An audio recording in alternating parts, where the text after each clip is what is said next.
If we do not transform our pain, we will surely transmit it. This insight from spiritual teacher Richard Rohr gets to the absolute core of family dynamics and human development. We all know it. When someone hurts us deeply, our natural instinct is to pass that pain along. And we pass it along to a partner, a sibling, or even down to the next generation.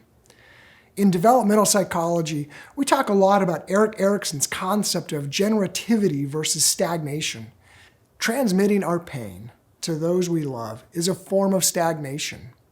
Choosing to transform it so that we protect the next generation is the very definition of generativity. The primary way to break that cycle is through a concept that is deeply misunderstood: forgiveness. According to the American Psychological Association, forgiveness is willfully putting aside feelings of resentment towards someone who has wronged or hurt us. It is a voluntary choice to transform our own inner world so that resentment stops controlling our lives. This isn't just a psychological goal. It's a profound scriptural directive. We find in Ephesians, Paul writes, Ephesians 4, "Get rid of all bitterness, rage, and anger." Sounds pretty nice. Be kind, compassionate to one another, forgiving each other just as Christ God forgave you. But as anyone who has been deeply hurt by a family member knows, you don't just wake up one day and suddenly feel compassionate, suddenly feel freed. It's a journey that scares most of us. As we look at how this process unfolds, I want to invite you to wear two hats today. Consider this as a future professional, but also reflect on it as a human being who belongs to a family. You might find yourself applying this to your own life, your parents, or your relationships, even as I visit with you today. Psychologist Robert Enright and Richard Fitzgibbons discovered that forgiveness often unfolds in 4 distinct stages. It begins with an uncovering, where we bravely face the truth of how badly we've been hurt. And from there, it moves to the decision phase, where we choose to stop letting the offense run our lives. And then comes the working phase, where we reframe how we view the person who hurt us. And then finally, we reach what is called the deepening phase, where we find personal meaning and resilience in the aftermath.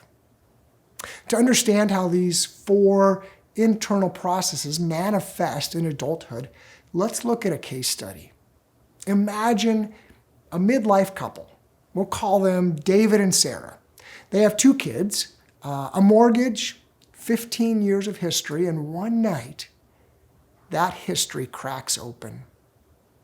Sarah discovers messages on David's phone, revealing a 6-month emotional and physical affair with one of his colleagues. In an instant, her reality shatters. Clinician Michelle Mays calls this the betrayal bind. It's a terrifying psychological trap where the person who is supposed to be your safe harbor is the exact person who caused the storm. And so we move into phase 1, the uncovering. Her system is flooded. At first, she might try to minimize it, telling herself, oh, it's just a midlife crisis. But true uncovering requires her to look directly at the wreckage. She has to experience the surface, the screaming, the protective anger, what emotionally focused therapy calls secondary anger, so that she can finally get underneath it to the real primal hurt. Richard Rohr calls this sitting in the shadow. We cannot heal what we do not acknowledge.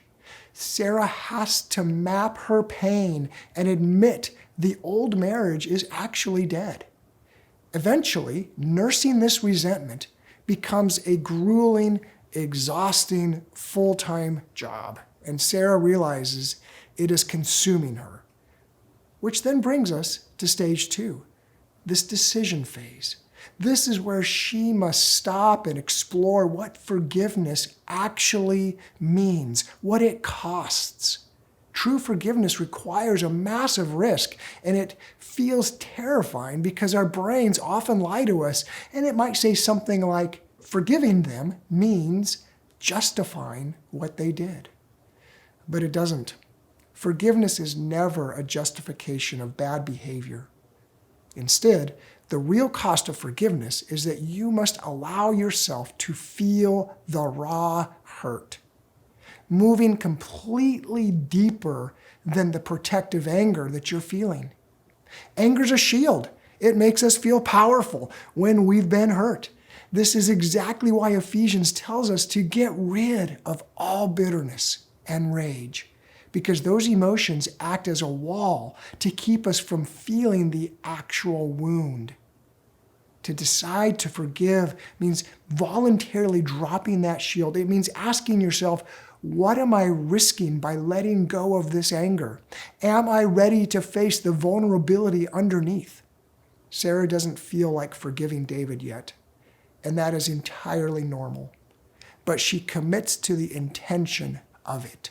She decides that David's past choices will no longer be the primary influencer upon her future. She pays the cost of dropping her protective armor so that she can reclaim her sense of peace. And with the decision made, she then moves into the third stage, the work phase. Sarah begins the heavy lifting of reframing. This is where the command to be kind and tender-hearted comes into play. She starts to see David not as an all-powerful villain, but as a flawed, messy human being who made a catastrophic choice. She begins to carry the pain rather than hurl it back at him. Enright calls this giving the moral gift of forgiveness. And let's be entirely clear, for our own lives and professional practices, this does not mean that she has to stay with him. Forgiveness is an internal freedom. Reconciliation is an interpersonal negotiation. Laura Karstenson's social-emotional selectivity theory reminds us that as adults age, they prioritize emotional meaning and well-being above all else. Forgiveness allows an adult to protect their inner peace, even if boundaries require them to walk away. You can completely forgive a family member, a parent, or a partner, and still say, for my own safety, I'm not willing to stay in this relationship. Finally, Sarah reaches stage 4, the deepening phase. This is an existential shift. Sarah looks at the scars and realizes that she is stronger than she ever knew. She experiences a sense of meaning-making, remembering times in her own life when she messed up and needed grace. She looks at the situation and she thinks it absolutely sucks that this happened, but look at who I am now. Or look at how our relationship has grown. It is deeper. It is richer. You see, forgiveness, it's a grueling, non-linear process. It requires us to drop our armor, to face the very hurt that we are trying to run from, and extend a grace that the ego tells us they don't deserve. Interestingly, developmental research shows that older adults generally score higher on measures of forgiveness than younger adults, pointing to a profound capacity for emotion regulation and perspective taking that sharpens across the lifespan. So I leave you with this question for your own reflection. Think of a deep hurt or resentment that you are currently holding onto within your own family or your relationships. What is your protective anger shielding you from? And what is it costing you to hold on to it?